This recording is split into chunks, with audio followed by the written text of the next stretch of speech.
What's happening, people? It's your girl Minna. Welcome back to the channel. Big up to everyone locked in on this Thursday evening. How you lot doing? What's happening, guys? Are you lot stressed? Are you calm?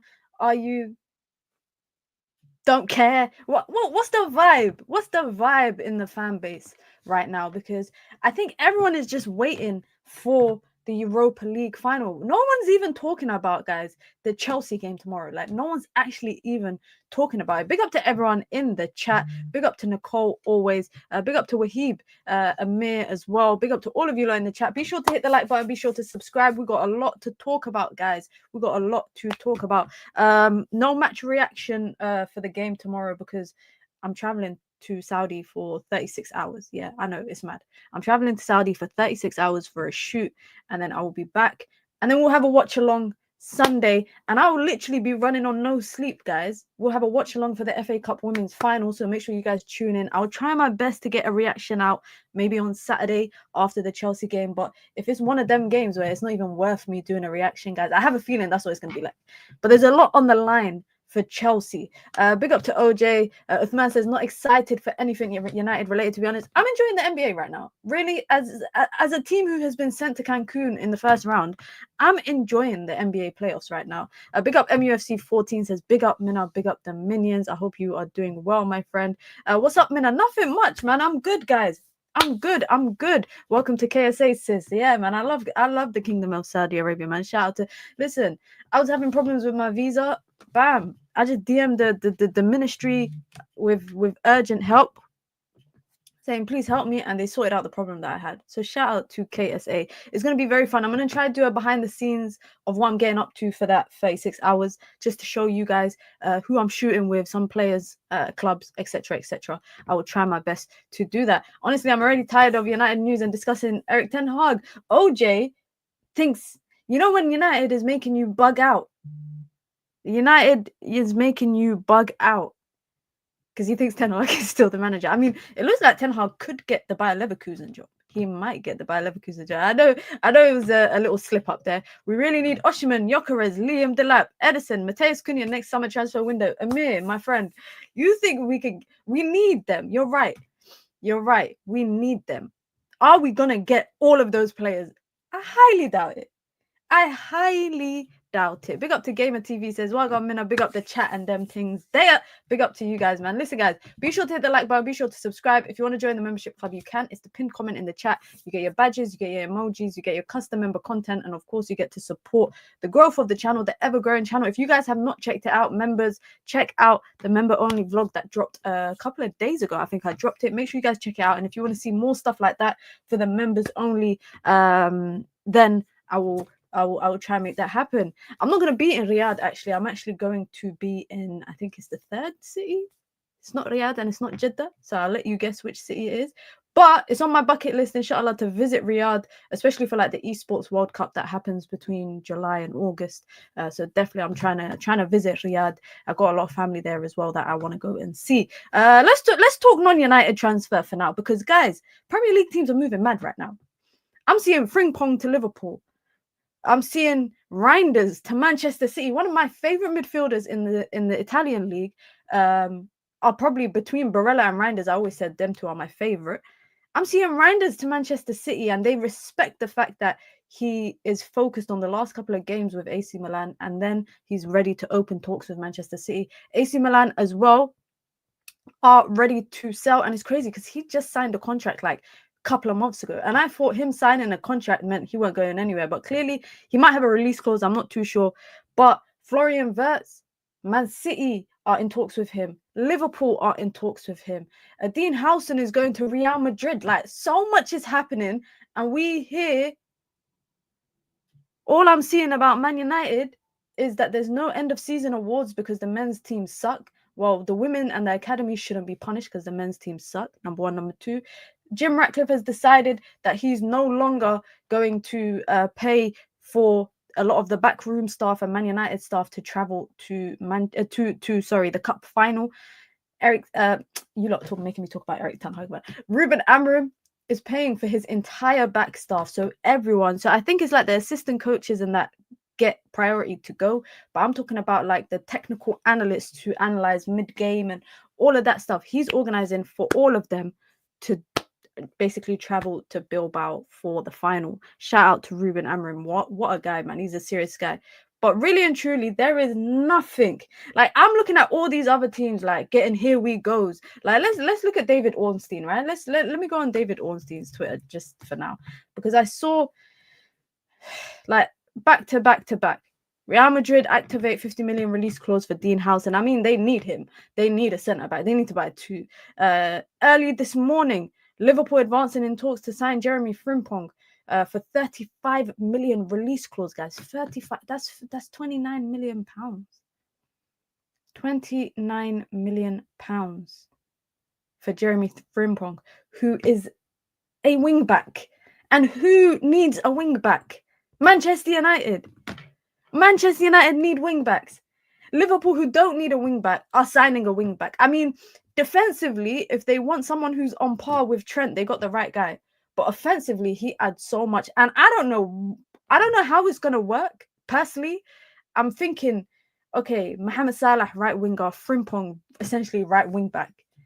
That just means Konate or the right-sided centre-back is going to have a lot of work to do, because there's a lot. And they're also linked to Rodrigo at Real Madrid, who wants to leave. But anyways, then yesterday, David Ornstein reporting that Liverpool made contact with Florian Wirtz's camp to express interest in him if he leaves Bayer Leverkusen. So right now, it's Bayern Munich chasing him. It's Liverpool chasing him, Man City chasing him. And then the day before that, David Ornstein tweets, Manchester City have contacted AC Milan to express interest in signing Reinders. And I'm just clutching at straws, Googling coming on Twitter every single day, typing in Cunha, Delap, Osimhen. There's nothing happening fast. We don't need the Frimpong profile. Do we? Do you think so? I think we do. I think we do need the Frimpong profile is the type of profile for me where he's a right winger, essentially. He's the most furthest forward out of your back five. He's not a player that I think would have a lot of defensive duty. The only thing is that it seems like Ruben Amorim likes left-footed wing backs at right side. That's what it looks like. That's what it feels like, anyways. But I watched Bayer Leverkusen this season. There's one particular game that stood out to me for Bayer Leverkusen this season. And it was when, I can't remember who they were playing. I think they were playing, it was Dortmund or someone. They were playing one of the bigger German teams. And they played out from the back so comfortably. Tapsoba to Florian Wirtz. He played like a long ball. Bam, out to Frimpong. Wallahi, Frimpong looked up. He saw he saw Patrick Schick in the box. He put it on a plate. Put the ball on a plate. Patrick Schick puts it away. And I watch teams that play with wing backs and with like two strikers or one strikers. And I just think, I don't even know what the root cause of Manchester United's problems are. Is it the wing backs or is it the strikers? Frimpong would 100% enhance whatever Manchester United have going forward. But I don't think he's a defensive player, which is why I don't get why Liverpool are signing him. My biggest fear is waking up to an Osimhen to Liverpool Ornstein bomber. Don't put that out to the universe, man. Don't put that out to the universe. He adds more than Dalot. He has the right mentality going forward. 100%. And essentially, in this style of football that Ruben Amorim wants at Manchester United, your wing backs are essentially wingers. So wouldn't you rather have a player that is prolific in what he does as a right wing back rather than someone that is, because be realistic, guys. Do you think United are signing a wing back this summer? Like, don't you think out of all the places that we've been linked to players, I haven't seen much since Quenda to Chelsea. Like, I haven't seen much about right wing backs, which makes me think that, you know, Man United might be willing to sacrifice not signing a right wing back and basically maybe use Ahmad there or use Patrick Dogu there or use Dalot there and, you know, splurge out in more attacking players. I think 4 signings this next transfer summer window. Seeing as you've gone straight into it, let's go into what Ruben Amorim said, if I can find it somewhere here. Ruben Amorim said, Samuel Luckhurst, suggests that Manchester United want at least 4 first-team incomings this summer. 4, guys. 4 first. That means, if my maths is correct, 7 out of the current starters will stay as starters. I don't know what 7 that could be. I don't know what 7 that could be. And that's why I think we are going to end up, guys, sacrificing players because of the financial situation that United find themselves in, number one. Number two, number one, because of the financial situation that they find themselves in. And number two, attracting players. Like, you cannot tell me Andre Onana is not a player that needs to be replaced this summer. You can't tell me that. Or you can't not tell me that. That is factual. So are you telling me in that 4 starters or first team incomings, that's not even starters, it's 4 first team incomings, which mean 2 of them could be starters or 3 of them could be starters and 1 can just be a rotational player. Let's see what you lot are saying. We already signed 6 first team players this season. Now with another 4, that's basically a whole new starting 11. Come on, that is not a starting. United don't have not signed or are not going to sign 4 more people. That makes it 10 new signings where all of them are first team players. Let's be real. In the summer now that we just passed, okay, Zirkzee, Lenny Yoro, Delap, Mazraoui, and then a bunch of kids. Chido, we signed Samuel Lasau, who I've not heard much about, and who else? Sekou Kone. That's not all starters. That is not all starters. Lamine Kamara to the theatre, inshallah. I'm going to put in that energy out there. Listen, if Man United pull off signing Lamine Kamara, guys, I might cry on stream. Like, I might fully come live on stream when we get a Here We Go and cry, because that guy, I know it sounds crazy, but I've been watching him since he was 15. Yeah. And the way that I discovered him was ridiculous. It was so silly. I discovered Lamine Kamara when he was 15, playing in the under-17 AFCON tournament. And I only discovered him because I was watching my national team playing in that tournament, and they were playing against Senegal. And I was just like, who the hell is this midfielder? Like, he's ridiculously good. And I must have tweeted saying, Lamine Kamara is Senegal's next star. This was in 2023 or 2020. Yeah, it was February 2023, because that's when AFCON under-17 happened. And then I kept track of him. I know that he obviously came to Europe like that summer. And then the following January, he got a call up to the Senegal national team for AFCON, for the senior AFCON. And that's when people started to notice him. And then from there, obviously now he got a move in the summer last year. I think it was to Monaco.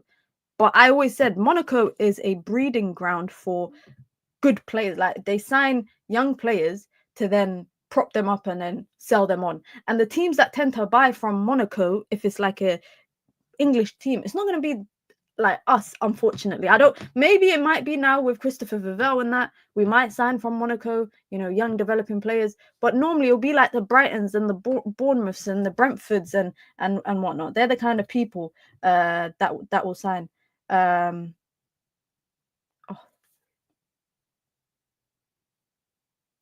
yeah, so that's that. You lot are saying, you lot asked about Lamine Kamara. Listen, I will do a video on him one day. I might actually drop a video, inshallah, when the season ends, because the season is literally ending in like a week and a bit. So as soon as the season's over, I will do a video of like young profiles of players. But I've been speaking about him for a minute now. And I really wanted him. Chelsea will sign him and send him to Strasbourg. He's at Monaco right now. He don't need to go on loan to like Strasbourg. But also, with saying that, I can't really say he's completely ready for that jump to, first team football in, a big European squad. But I'm not gonna lie, there was another guy before him called Mohamed Kamara that I liked. And I was so upset when he signed to the Qatari league. Obviously, he went and got the bag, but I was annoyed because I was like, bro, you were next up from Monaco. You were next up. Mina, have you looked at our quarterly results? I'm not convinced we can afford serious signings. You know what makes me laugh, yeah? Is that, of course, it's not funny that we are in a financial problem. It's not funny, guys. Don't laugh. But also, it's like, as football fans, we can't even talk about transfers anymore. Like, I remember growing up here before the world of social media. So all of the transfer news that I would ever see would always be like Sky Sports, like watching Sky Sports all day on transfer deadline day waiting for something. Yeah, now you get everything online. You get everything on social media. But as fans, when I was younger, growing up, guys, I could debate football like with my friends, with my neighbors, and all of that kind of stuff. And we would never talk about the finances of our football club. We would never talk about, oh, PSR this or intangible asset this, net book value this, amortization this. Like, we would just talk, oh yeah, I hope Man United sign this guy. Oh, can we afford him? I don't know. Let's see. Now, when we talk about football, we're talking about all these other extracurricular stuff. But it is unfortunate that Manchester United find themselves in a situation where let's actually, I didn't want to start with this, but we can actually start with this if I can find the picture. This is a perfect example, guys.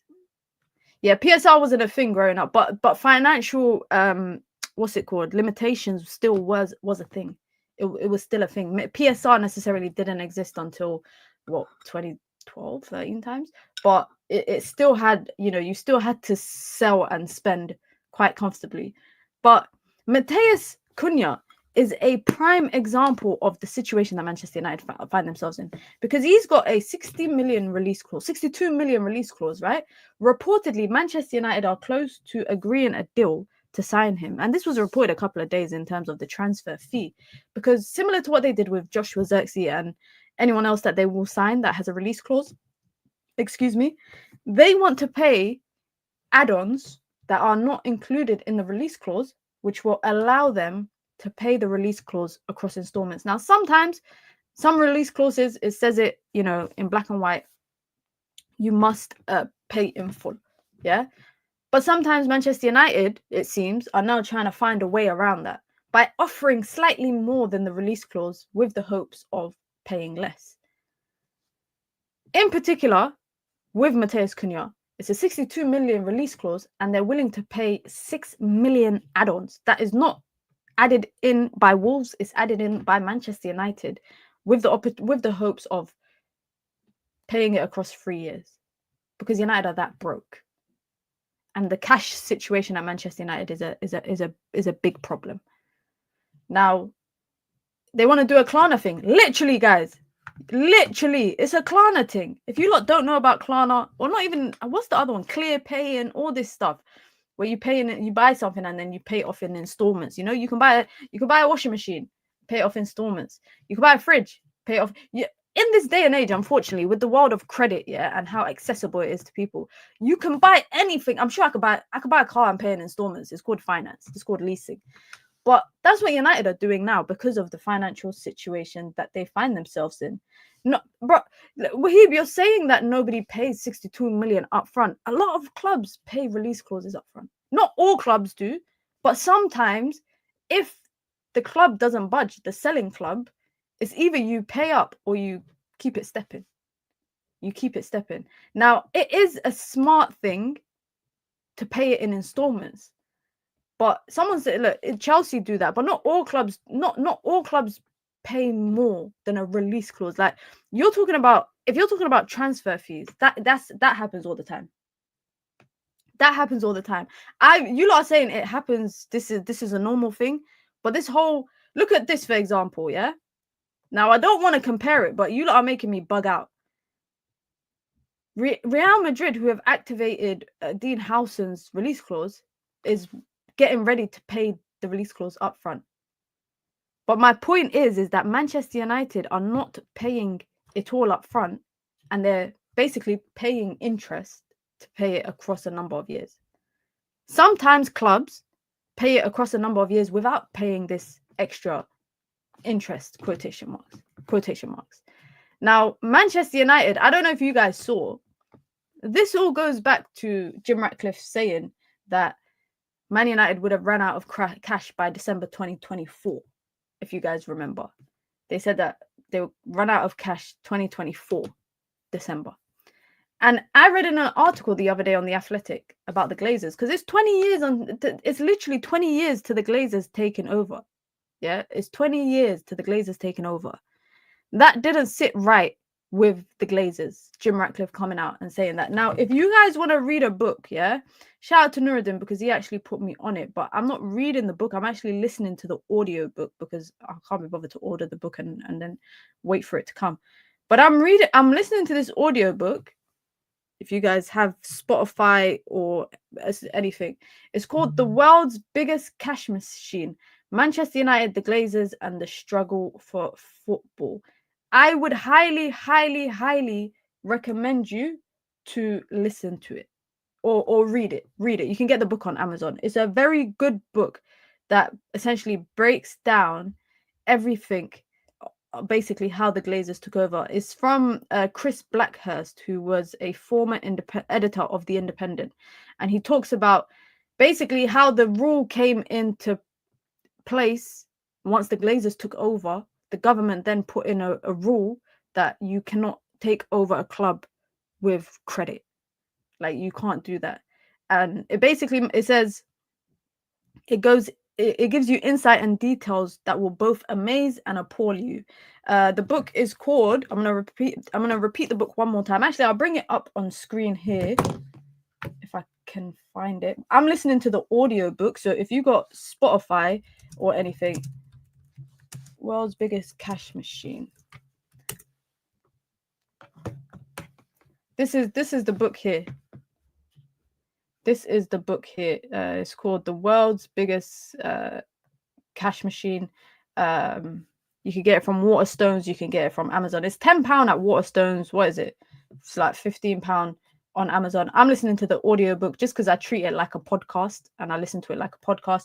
But it basically goes into detail about the Glazers and their takeover, and it's the 20-year anniversary of it. If you lot want to listen to it, I trust me, I think you should. If anybody watches the NFL in the chat, you'll realize how much the Glazers don't really care for United at all. The Buccaneers are elite. All the money they make from United, they pump it back into the Buccaneers. When they signed the Tom Brady, that's when I knew, yeah, the Glazers are taking the piss. The Glazers pulled a blinder in buying this club, 1.2 billion for free plus dividends and free private jets to the UK while still retaining 75% of the club. It's crazy. It's absolutely crazy. I'm going to also check out the latest episode of Talk of the Devils from the Athletic podcast. It's on my listen list. I'm going to listen to it on a flight tomorrow, inshallah. But anyways, let's get back into some transfer talk before we actually go into Ruben Amorim, Europa League, Chelsea, all of that stuff. If you just come through, be sure to hit the like button. We've got just about 100 people here and less than 100 likes, guys. You know damn well that is unacceptable. You lot know damn well that's unacceptable. You know the rules. When you come in, you wipe your feet, you say hi to everyone in the chat, and then, you know, you hit the like button, and then you get involved in conversations that are, you know, of course, happening here. We got a lot to talk about. If you want to join the membership club, you can. It's the pinned comment in the chat. You get your badges, you get your emojis, you get your custom member content. Of course, you get to support the growth of the channel, the ever-growing channel. We are not that far off from 14K. Hopefully, maybe we can get to 14K before the end of the season, inshallah. Maybe even a light 15K by the beginning of the next season. 20K is the goal by the end of the year. And if you want to support the channel in alternative ways, you can by sending in super chats with your comments, with your questions, with your thoughts, or just to show some love. It goes a long way, and it allows me to obviously improve the quality of the content. Now, Jose Mourinho has reportedly given his approval for Fenerbahce to sign Jadon Sancho this summer. If Jadon Sancho goes to Turkey at this age, that is a bigger failure to me than someone like flipping Duran going to Saudi. Honestly speaking, I don't know if I'm being, what's the word, reactionary. Am I exaggerating? Am I being too over the top? That is ridiculous.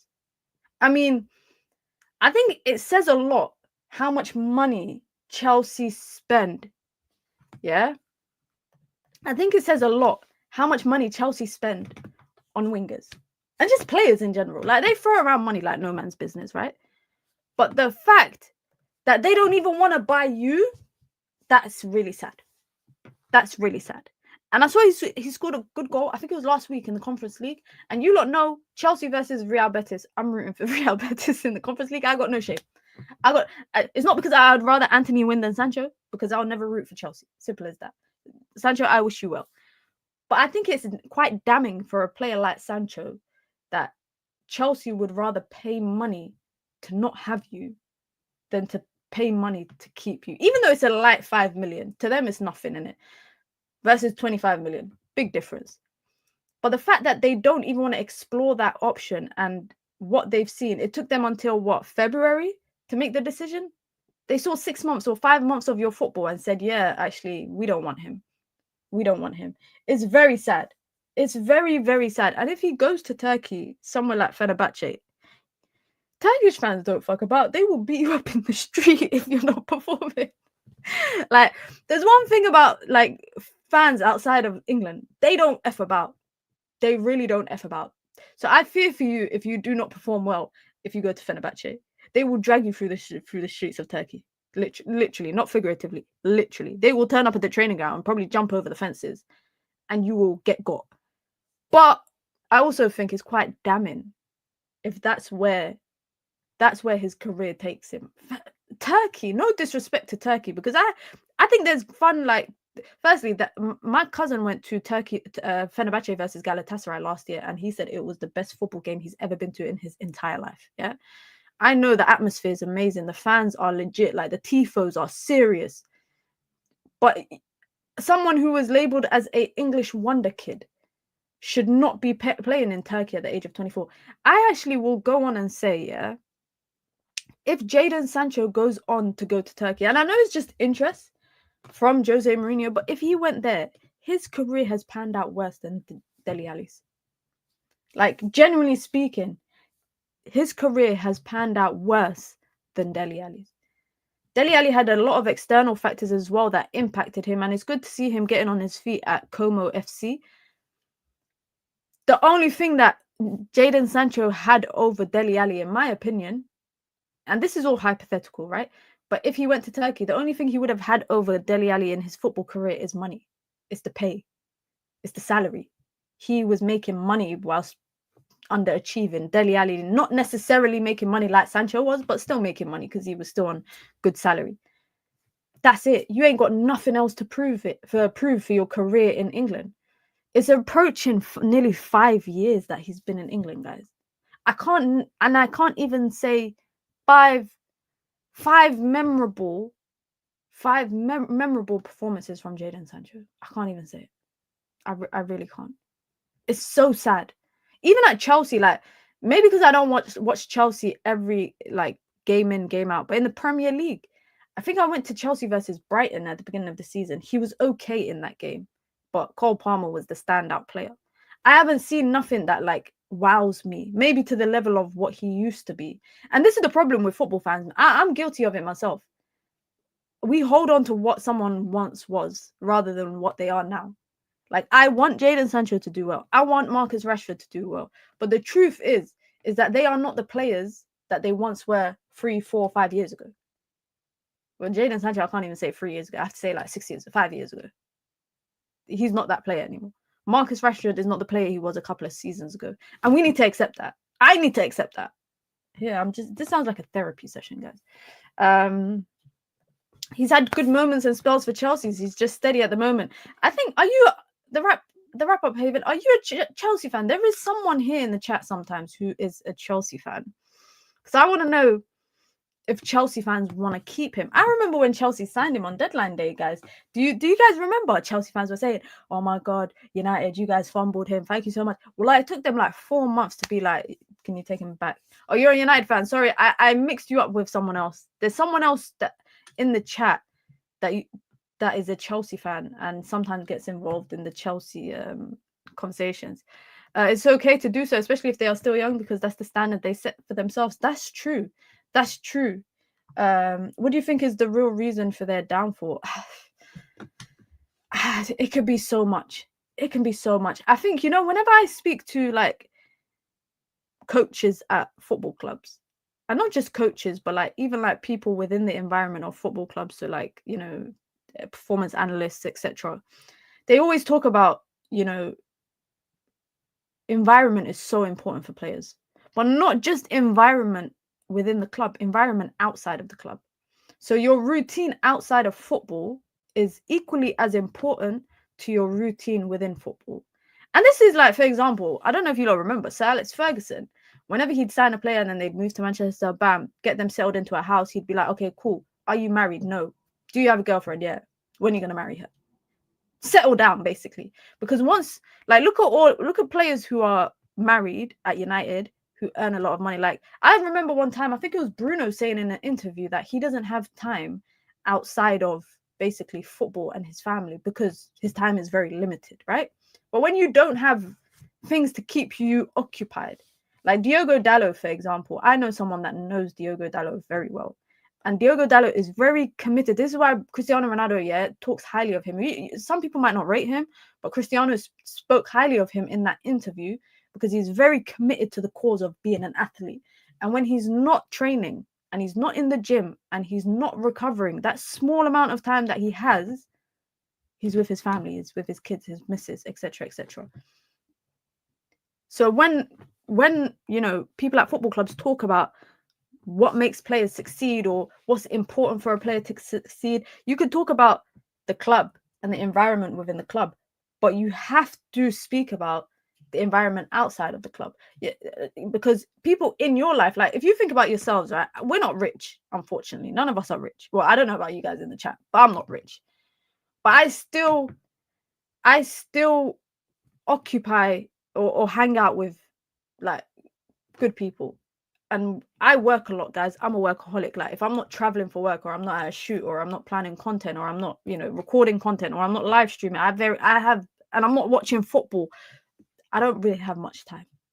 And that's something that my friends and family always criticize me for. But I'm keeping busy.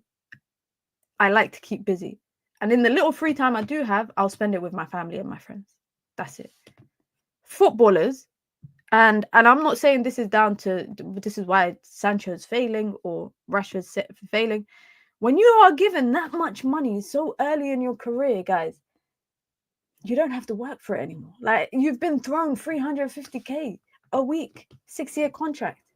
You're chilling. If he didn't go to Man United, maybe he would have been successful. You know what's unfortunate for Sancho? Like, do you know what's unfortunate for Sancho? For me, it's the fact that when he came to United, he came a whole year late, right? Do you guys remember? We were in talks with Jadon Sancho for a whole year. The summer that we wanted to sign him, Dortmund and the Ed Woodward and all of them guys, but going back and forth, we didn't sign him. Another 12 months, he has a good season. The price increases. The next summer we come back, we sign him. What happens then? We bring in Ronaldo. That completely changed the trajectory of what United was going to be under Oli. And I'm not saying Ronaldo is the reason why Sancho failed at United, but Jadon Sancho, I think, probably came in with an expectation. Oli really wanted him, and he said that in the overlap video that he really wanted Jadon Sancho. But he said that Jadon Sancho coming in that window and then other players who were not planned to come in changed the entire trajectory of that Manchester United squad. And it did. It really, really did, because we were flying that season. Like the season before that, we had Rashford, we had Martial, Mason Greenwood. Jadon Sancho comes into the situation. We got Pogba, we got Bruno, we got Varane coming in. David De Gea is still decent. There's a lot of stuff. There was a lot of stuff, and then bam, Ronaldo comes in, and that just changed everything. That just changed everything. And Oli even said it himself. He said it himself, and he said that he couldn't veto it because the decision was made above him to bring Ronaldo back home. And that was it. I'm not gonna lie, that Ronaldo comeback gave me great joy. Yeah, that 5-1, great joy. It gave me great joy. But let's be honest, nothing has been the same since then. Even for Ronaldo himself, nothing's been the same. The guy has gone to Saudi now, and Al Nassr are yet to win a trophy with him. Big up to Ahmed, who's the newest member of the Minion Gang. Welcome to the community, Ahmed. I appreciate it. Thank you so much. Make sure, members, you are using your emojis, because there's a lot of member emojis that you lot are not using. Sancho is crap. No excuses. I think you can say he's crap now. I think you can say Sancho is crap now. I can say that. I have nothing to hold on to in terms of what he offers. Everything I say about Jadon Sancho when I talk about him as a player, just know I'm talking about Jadon Sancho many years ago. I'm not talking about Jadon Sancho of recent years. And it's really sad. I remember having a debate with my friend like 3 years ago saying that Jadon Sancho was going to be important for the England national team. And this is the summer that Erik ten Hag came in. So I thought, okay, new manager. His first year has just passed, with Man United. But, there was a lot of hiccups. But it's okay. He's going to lock in now under Erik ten Hag. Well, the complete opposite happened. The complete opposite happened. But let's not spend too much time on Jadon Sancho. Ooh, why did I zoom so much into his hair? I don't know. That's so random. Let's not spend too much time on Jadon Sancho because we've got so much other things to talk about. Make sure you guys hit the like button as well. Over 100 people. One new member in the community. Less than 100 likes. Let's try to get the likes up, guys. There's a lot of freeloaders here in the chat, man. You know the rules. You come in, you wipe your feet, you say hi to everyone in the chat, then you get involved in the conversation. And I'm going to try my best to go through all of the comments throughout the stream. If you want to join the membership club, just like Ahmed just did, you can. It's the pinned comment in the chat. You get your badges, you get your emojis, you get your custom member content, and of course, you get to support the growth of the channel, the ever-growing channel. If you want to support the channel in alternative ways, you can by sending in super chats with your comments, with your questions, with your thoughts, or just to show some love. Now, reportedly, from an Italian media sports company, they are reporting that Inter Milan are looking at signing Joshua Zirkzee. Idea is a loan and an option to buy that could become an obligation to buy under certain circumstances. Salary is not expected to be an obstacle. Now, I'm not gonna lie. I think Joshua Zirkzee would ball out in Inzaghi's system. Well, I genuinely, I actually feel sorry for him because Bologna won their first trophy in God knows how long yesterday. The season that him and Calafiori both left. And they lost Thiago Motta as well. And then Thiago Motta lost his job in the middle of the season. And then Bologna go on to not only beat Inter Milan, they beat AC Milan then in the final. They beat Inter in the earlier round in the semis. And then they beat they didn't beat Inter. They didn't. They beat Juve, sorry. AC Milan beat Inter, I think. I might be wrong. No, I think I'm right. I think Inter beat AC and Bologna beat Juve. But that's neither here or there. He would ball out. Absolutely ball out in Inzaghi's system.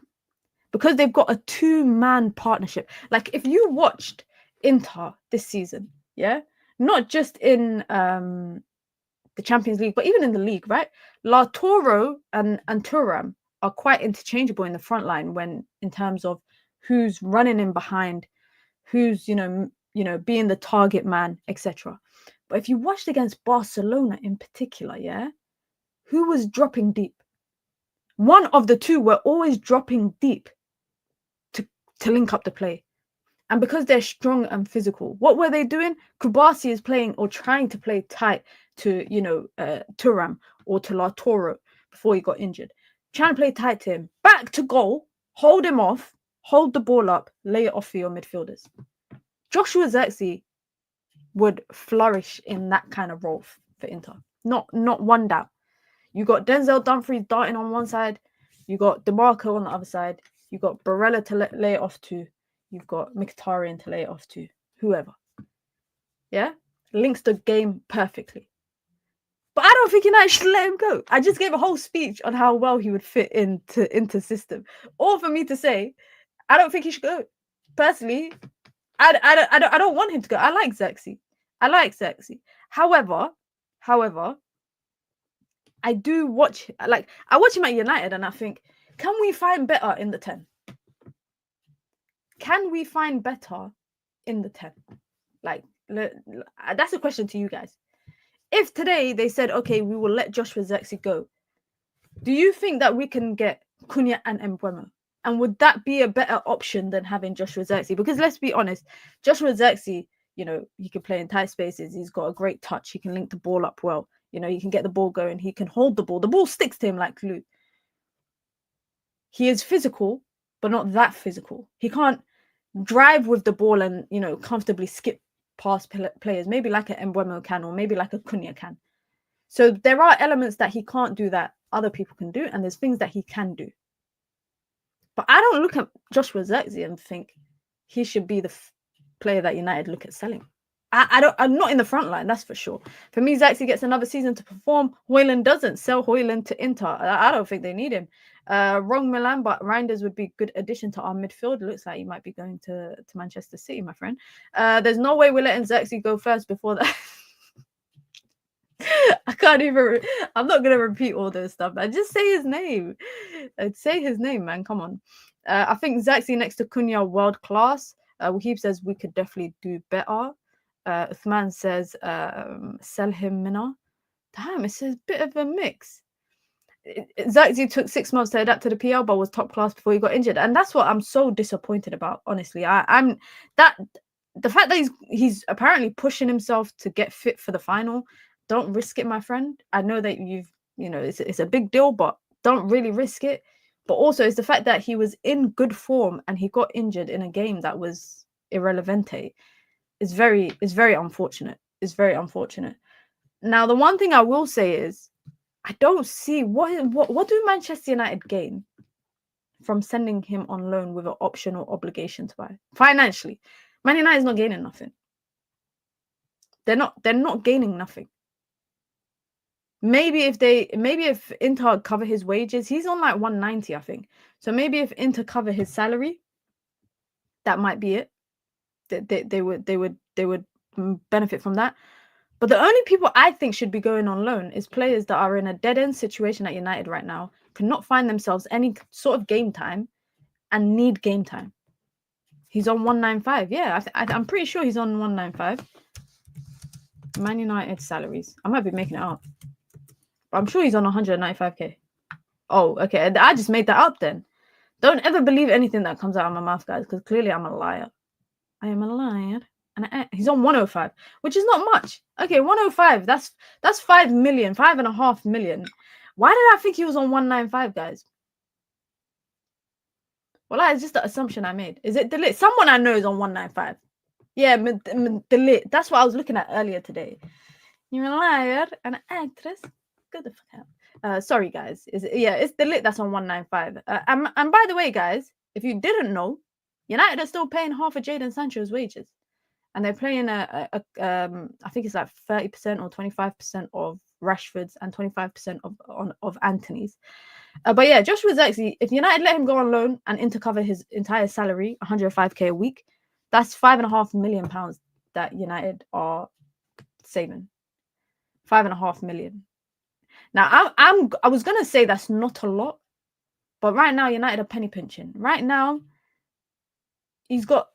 Jim Ratcliffe got the piggy bank, and he's shaking it like this and shaking it like that, and he's basically like trying to pick out the corners. And is there a penny hiding behind there? And is there a penny there? You know them ones where, have you guys ever been like walking around your house or something and you see like a £1 coin next to the sofa or under the sofa? He's lifting up the sofas, trying to see, shake the cushions, see if there's any other coins that fall out of the sofa. That's the situation that Jim Ratcliffe is in right now. Mina's grown attached to the Zirkzee guy because of how bad Højlund is. No, I've always liked Zirkzee. I've liked the player that Zirkzee is. And also, I fully believe, like, you get 2 seasons. Like, you should get 2 seasons to play. And he didn't even... Zirkzee never got a consistent run of games under Ten Hag. He didn't. After Liverpool game, when we lost 3-0, he was dropped. So excuse me. I did feel sorry for him. I'm not gonna lie, I did feel sorry for him. But I like Zirkzee as a player. I like clean players, tidy players. People who are good on the ball. Mina, would Shirky, Zirkzee, and Cunha front three work? I don't know. That's too much. I think creativity between Shirky and Zirkzee. I wish United get Shirky. I wish Man United signed Ryan Shirky. But I do think that if United did sign Ryan Shirky, that means Ahmad is our right wing back for the season.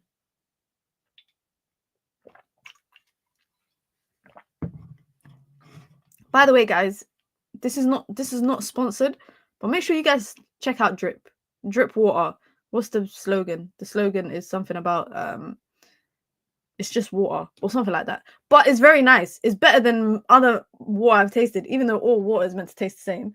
Make sure you guys check it out. This is not a sponsored stream. Shout out to Drip, shout out to Big Zoo, shout out to everyone behind it. I shot an advert with them recently, which should come out, and it's got a lot of celebrities in it. So when it comes out, I will drop it. Let's talk about Semenyo.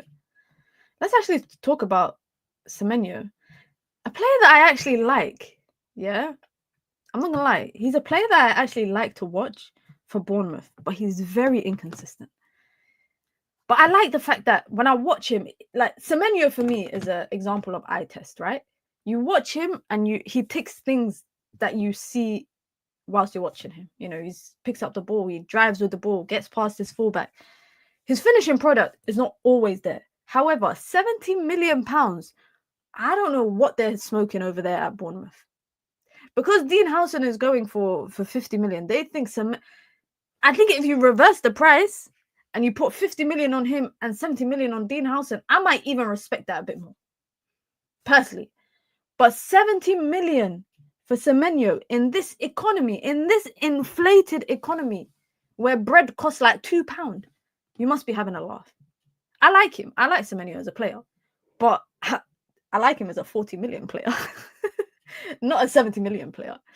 There is no absolute reason Manchester United should be looking at signing him.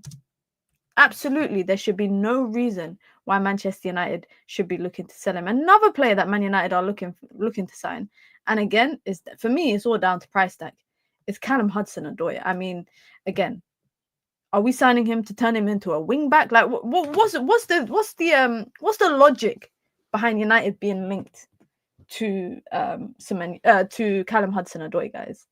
Because I'm trying to figure out the logic personally.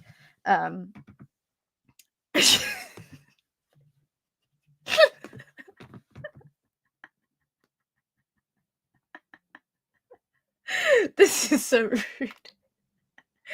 I think Callum Hudson-Odoi has been doing pretty decent this season. I'm not gonna lie. I think sometimes when you're at a team like Chelsea, I think you need to just take a step back and go to like a mid, not that Forest are mid-table because they're fighting for Europe, but like go to a team where there's not much attention on you. So when you do excel, it's going to be propped up a lot more, right? It's going to be propped up a lot more because you're doing well at a more average team. Whereas if you were at a Chelsea, what you're doing is what's expected from you.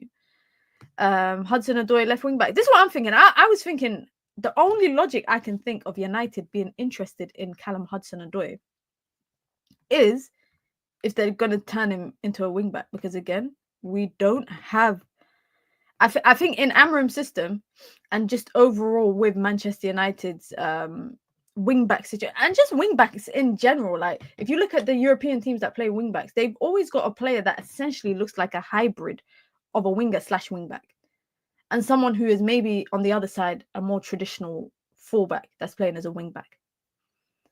He left Chelsea because Tuchel was playing him as wing back. I think he should just stay at Forest. I mean, it's reported that they're keeping an eye on him as well because his contract is running out in June 2026. Let's see who's free agents in football in 2026. I actually want to know all the people whose contracts are expiring in 2026 because there might be a lot of free agents available. Lamine Yamal. I got cooked on UV the other day, guys. This man, I spoke about Ugarte on UV the other day. Not that I didn't say he was crap, but I just said he's not the midfielder that everyone's hyping him up to be. And I got cooked. Like triple teamed, but I didn't back down. I stayed 10 toes down. Anyways, if Lamine Yamal's available on a free, can we sign him next summer? That's a dream. I can't believe, guys, Ibrahima Konate is 25 years old. I always thought, wallahi, I don't know why. I thought he was like 27, 28. I feel like he's 27, 28. And Mbeumo, if he's available on a free next summer, I think so many teams will be all over him. Mark Gahey, I can't imagine Crystal Palace letting him leave on a free next summer. So I imagine Newcastle might be back in for him because I thought Newcastle would be in for Dean Howson, but that didn't happen. Vlahovic, I don't want to hear that name again, guys. Him and De Jong, I'm not joking. That's 2 names I don't want to hear for the next 12 months. Please don't chat to me about Vlahovic and De Jong. I promise you guys. Do not, I swear to it, guys. And I'm saying this now, but you know in June, July, both of these names are going to pop up. I'm saying don't mention the names to me, but I'm going to be sitting here in June/July saying, "Ooh, reportedly Vlahovic, Man United are interested inside. Ooh, Man United are, reopening interest in Frankie de Jong." Slap me if I do that, guys. Bernardo Silva, Theo Hernandez, Ryan Cherki, but he's probably going to leave this summer. Nuri, probably going to leave this summer. Bakayoko, no way he's at PSV. Donnarumma apparently wants a new contract, but if he doesn't agree a new contract, PSG might move him on. Timber, that's the other Timber. He who shall not be named right now. Adingra, I like Adingra. Mateta, Wissa, Bentoncourt. There's a lot of free agents next summer, guys. Wow, there's a lot of free agents. But I know who I want. I want Lamine Yamal. I want Lamine Yamal, guys. I don't know about you guys. I don't know about you lot, but I want Lamine Yamal. Just quickly before we actually get into talking about Chelsea and the Europa League final, we have to keep an eye on this. Not this is a very unusual picture that I have, but we have to keep an eye on Alvaro Fernandez, as he has become one of Real Madrid's primary targets to sign this summer. They've signed Trent. They're about to drop 50 million on Dean Howson, and they need a left back. There's 3 left backs that are, I guess, their list of players that they want. Kirkez is one. Grimaldo is one. He wants a little reunion with Xabi Alonso, and then Alvaro Fernandez. Now, he has a release clause of 50 million at Benfica.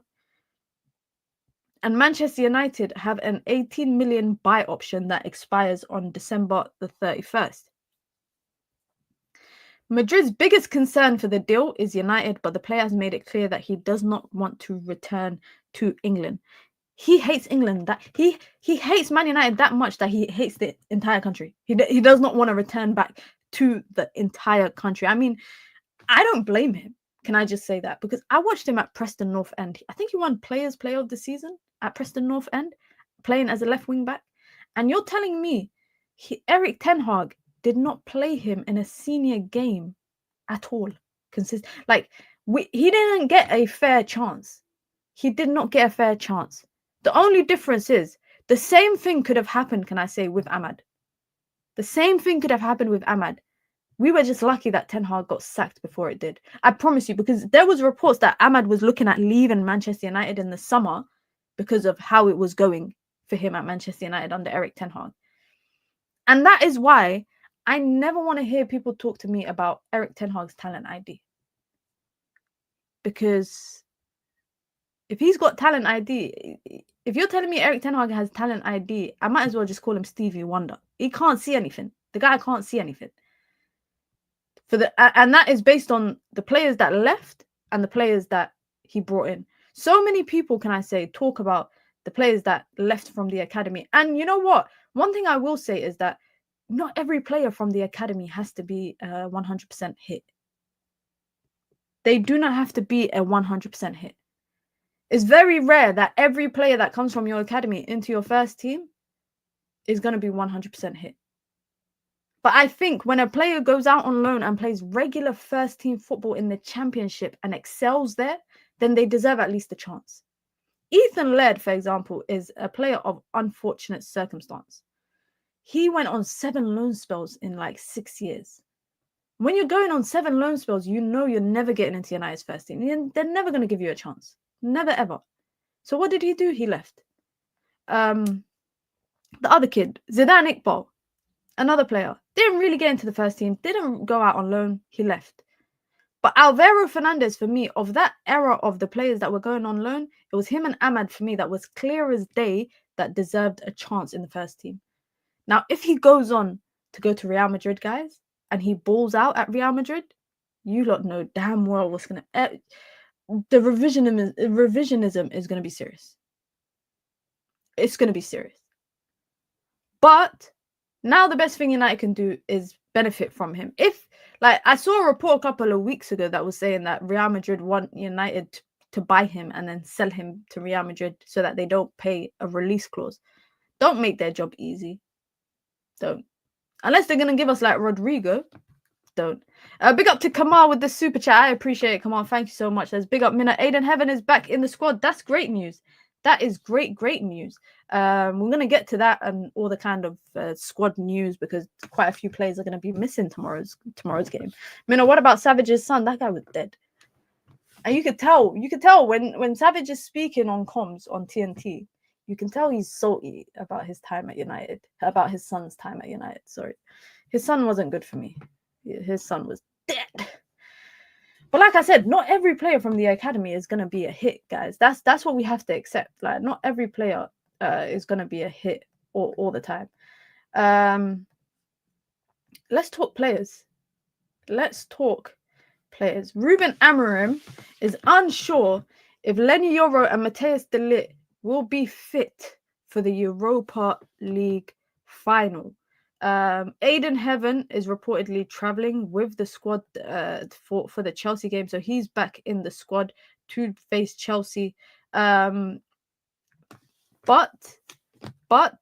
there is no guarantee that De Ligt and Lenny Yoro will be fit. I mean, I don't care if they don't play for Chelsea, the Chelsea game. I mean, does anyone actually... You know what, guys? I deeped the other day. Oh, my God. You know what I realized, like, yesterday?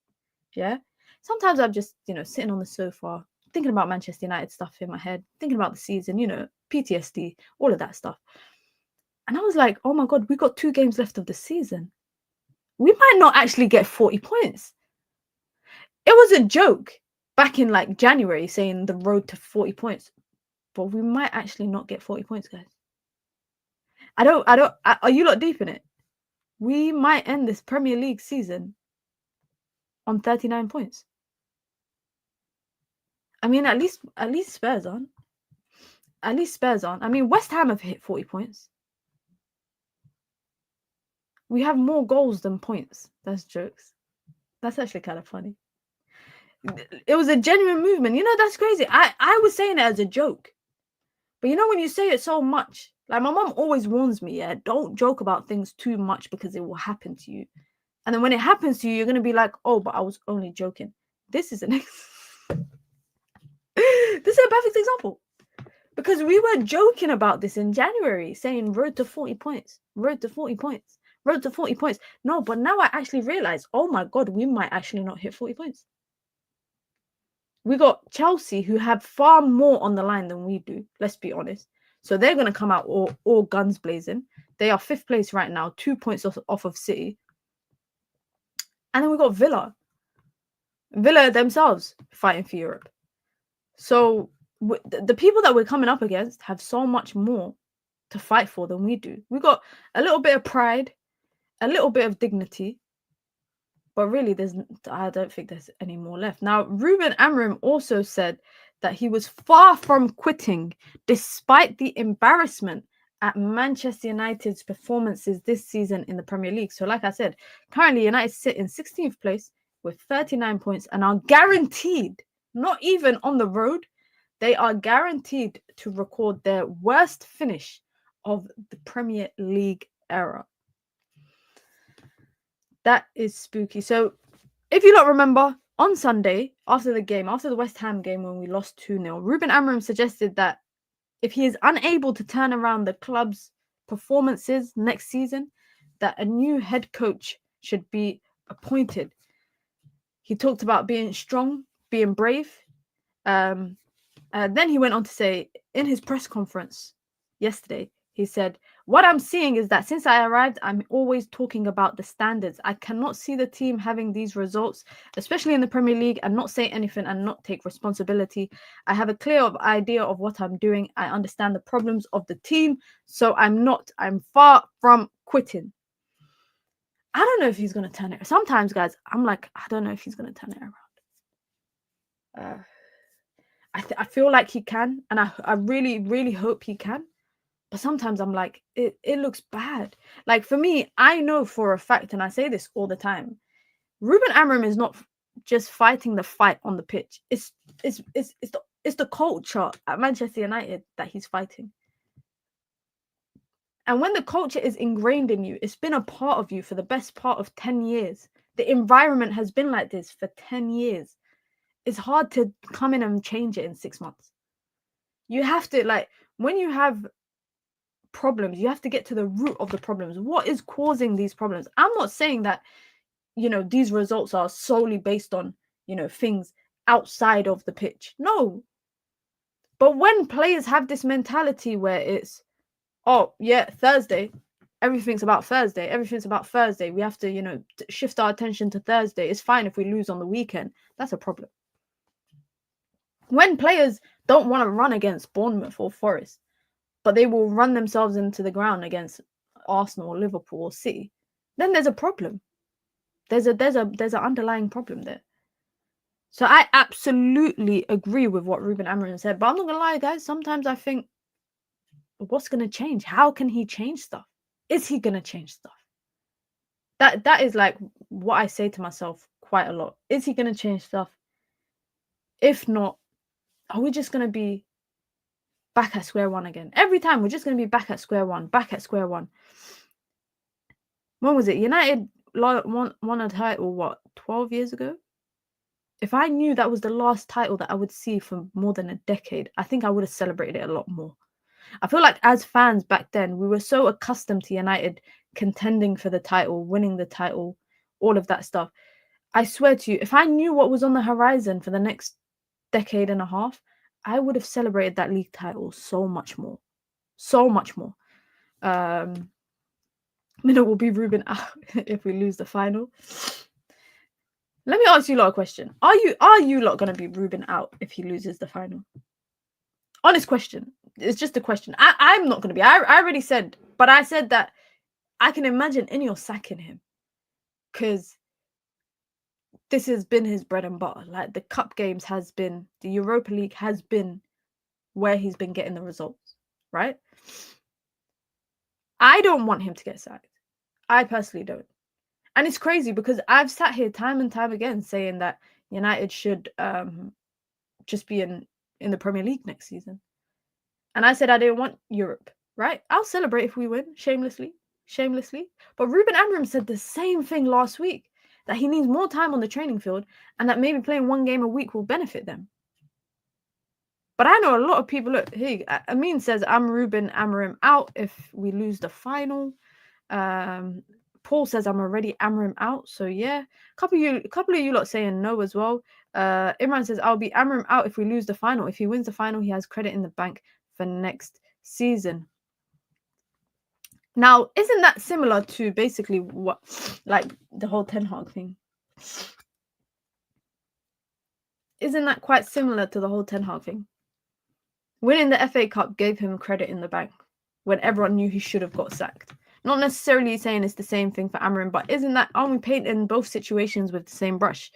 I would be Ruben out if he got backed in the summer and next season we just look crap. That's fair enough. The problem with the final is Spurs has goals. We don't. Kevin, we've scored what, 7 goals, 5 goals, 7 goals. We've scored about like nearly like 19 goals in the last 3 stages of Europa League. United do have goals in them. It's just you don't know where the goals are going to come from. It's Casemiro, it's Ugarte, it's Bruno, it's Eriksen, it's Ahmad, it's this person, it's that. Like, with Spurs, by the way, Spurs are missing Kulusevski, they're missing Maddison and Bergvall. Not saying that, you know, that's guaranteed for United to win, but I'm just saying they're missing quite some important players for their midfield. But I think United can get goals in Europa. I 100% believe that they can get goals in Europa. My only worry is that people say, "Oh, this is the logic that we've seen, right?" People say, "Oh, City beat us twice last season, and then we beat them in the FA Cup. So it doesn't matter if Spurs beat us three times this season because the cup final is different." We haven't beat Spurs since 2022. I think it was Ten Hag's, before Ten Hag came in. Ronaldo. We haven't beaten them since then. Or was it after Ten Hag came in? All I know, we ain't beat them in the last 2 years, at the least. So it's not just this idea of, oh, it's a cup final, players will be up for it. 100% they should be. I'm banking on the history of the Spurs. That's what I'm backing out. Makes no sense to be Amorim out. You haven't seen his style of ball yet in its totality. We only score the most in Europa. PL, we don't score at all. That's true. That's true. I'm worried. I am worried about the final, but it's not that I'm worried about Amorim. I'm worried about the players. I'm worried about the players. Just about the fragility of their mental capacity. That's what I'm concerned about. The fragility of their mental capacity. But yeah, we'll see. We'll see. Let's see what you guys are saying. So nervous I might not watch. I hear it. Can't lose to the history of the Tottenham. Yeah, we can't. Minna, is Amorim as arrogant as Ten Hag? I don't think so. I don't think Ten Hag was arrogant. I don't think we see many arrogant managers now. Like, I think Ange is quite arrogant. I think Ange Postecoglou is quite arrogant. But also, I don't think he's arrogant per se. I just think it's his Australian/Greek nature that might come across as that. I don't think Amorim is arrogant. I don't think Ten Hag was arrogant either. Ten Hag was not arrogant. He wasn't. The only time Ten Hag gassed himself up was when he won trophies, and he would say, "Oh, yeah, look, I won trophies. If you don't want to keep me, I'll just go somewhere else and win it." That's it. That's all. That's not arrogance to me. That's talking his shit. That's talking his shit. But yeah, he was delusional. He was saying wild stuff. He was saying unusual stuff. Pep is arrogant, but Pep can be arrogant though. Like, Pep can be arrogant. He's earned that. That's what I'm saying. Certain managers have earned the right to be arrogant. Will you do more content with gold diggers? Yes, I will. Yes, I will. That's why I started off like 6 years ago doing content with them. But yeah, I will definitely do more content. Arteta's a bit unusual. I'm not gonna lie. Sorry, Arsenal fans, but whenever he talks, I'm just like, oh my god, what the hell is this level of arrogance? Sorry, Arsenal fans, if you don't like that, I do apologize. He's annoying though. Arteta is annoying, guys. Like, he's actually annoying. But I want him to stay. I want him to stay at Arsenal. The longer he stays, even better for us. I wasn't meant to wrap it up there. According to Simon Stone of the BBC, sources close to Marcus Rashford expect him to return to Manchester United for pre-season training in July. Marcus Rashford also believes Manchester United would be prepared to sell him for 40 million to anyone this summer. There have been no negotiations over a permanent transfer to Aston Villa. Marcus Rashford is not prepared to take a wage cut on his 325k a week salary, which would restrict him to a handful of potential suitors in the summer. Manchester United expect Marcus Rashford to move abroad in the summer and have no intention, strong terms, guys, no intention of reintegrating him into the squad. Now, I saw reports that said that if Barcelona come knocking, he's willing to take a pay cut. But now, who is it that's reporting it? Samuel Luckhurst is the one that's reporting that Marcus Rashford is not prepared to take a pay cut of his 325k a week. And I can't lie, this is a big decisive year for him. This is like senior year in high school. Like, not that we have it in the UK, but like in America they do. This is like senior year in high school because, senior year in high school, you have to do well and, apply for colleges or / universities so that you can, go to a university of your dreams, whatever. Next year is the World Cup. It's the World Cup. It will probably be the last World Cup that Marcus Rashford will get a clear chance at to be a part of. Yes, he just got back into the England team whilst he was at Villa, but he still doesn't have a legit role in the England team. And that front line is ever changing, especially under Thomas Tuchel. It's going to be he's going to be experimenting until he finds that squad that works in the front line. Marcus Rashford cannot afford to rot away at Manchester United and be out of the squad. He can't afford to not be playing good football if he wants to get into the World Cup. So this is a very decisive summer for him. And if he's not willing to take a pay cut, and United are looking for 40 million, there's not many people that are going to afford both of those. Like, someone's going to have to budge. Someone's going to have to budge. And for me, it's the person that wants it more. If Man United just want to get rid of him, they will sell him for peanuts if someone takes on the burden of his salary. But if Marcus Rashford can get a suitor to the table that he really wants to go to, he might take a pay cut. But it's very unfortunate to hear that Manchester United have no intention of reintegrating him into the squad this summer. I mean, how different is this turning out to be, guys, to the Jadon Sancho situation? Do you remember when Ineos came in last summer and then out of nowhere, bam, there was pictures of Jadon Sancho back in training? It was announced that he's going to travel with the first team for pre-season. Do you guys remember? And that Barada and Ashworth were part of the people that, made him, get back into the first team. Or for that to just send him away to Chelsea. It's interesting that Ineos were open to doing that with Sancho, and they're not open to doing that with Marcus Rashford. Bro, what did you do? It's worse than Jadon Sancho. It is. Like, I'm sitting here thinking, what did Marcus Rashford do to make them react like this? It surely, I personally, not gonna lie, I thought that they just wanted him out because of the fact that all the things that are happening off the pitch for him, but also the fact that he earns way too much money. And they just wanted to get rid of the high earners. But now I'm thinking there must be something else to it. There must be something else happening behind the scenes that we're maybe just not aware of. And you know what? As fans, we shouldn't be privy to everything. But unfortunately, in this day and age, it really does seem like we are. Listen, guys, be sure to hit the like button on your way out. Over 100 people throughout the stream. Let's see if anyone's live. Is anyone live? Nobody is live. No one is live right now that I can redirect everyone to. Yeah. No redirections. Listen, guys, big up to everyone. Be sure to hit the like button. Be sure to subscribe. Like I said, I will be dropping the Chelsea reaction probably on Saturday after I travel. And then Sunday, FA Cup Women's Final watch along live. We'll be live from like 12:30, inshallah. I think the game is at 1:30. My flight lands at 7 a.m., guys. And then I'll be live at 12:30. If you guys don't get me to 14K by the end of the Women's FA Cup, you don't love me. Because who else would do that? Who else would do that? Jump off of an international flight, run home to my studio, have breakfast, just chill, go live for another 2-3 hours. I'm missing my cousin's wedding because of that. Like, you lot have to hit the like button.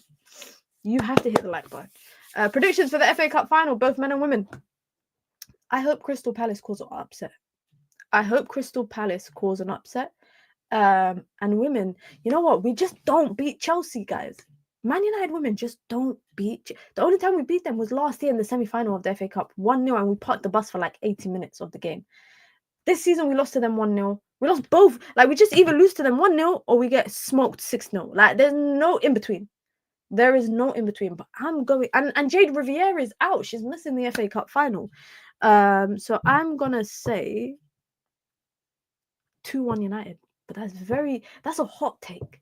That's like me wishful 2-1. But we'll be live 12:30 UK time, so it will be an hour before the game. So we'll do a lot of build up leading up to the game. We'll talk about Man United transfer news. We'll talk about the women's transfer news, men's transfer news. We'll talk about the lineups, predictions, all of that stuff, and then watch along. We are here. But listen, guys, be sure to hit the like button. Be sure to subscribe. Big up to everyone that stuck through throughout the stream.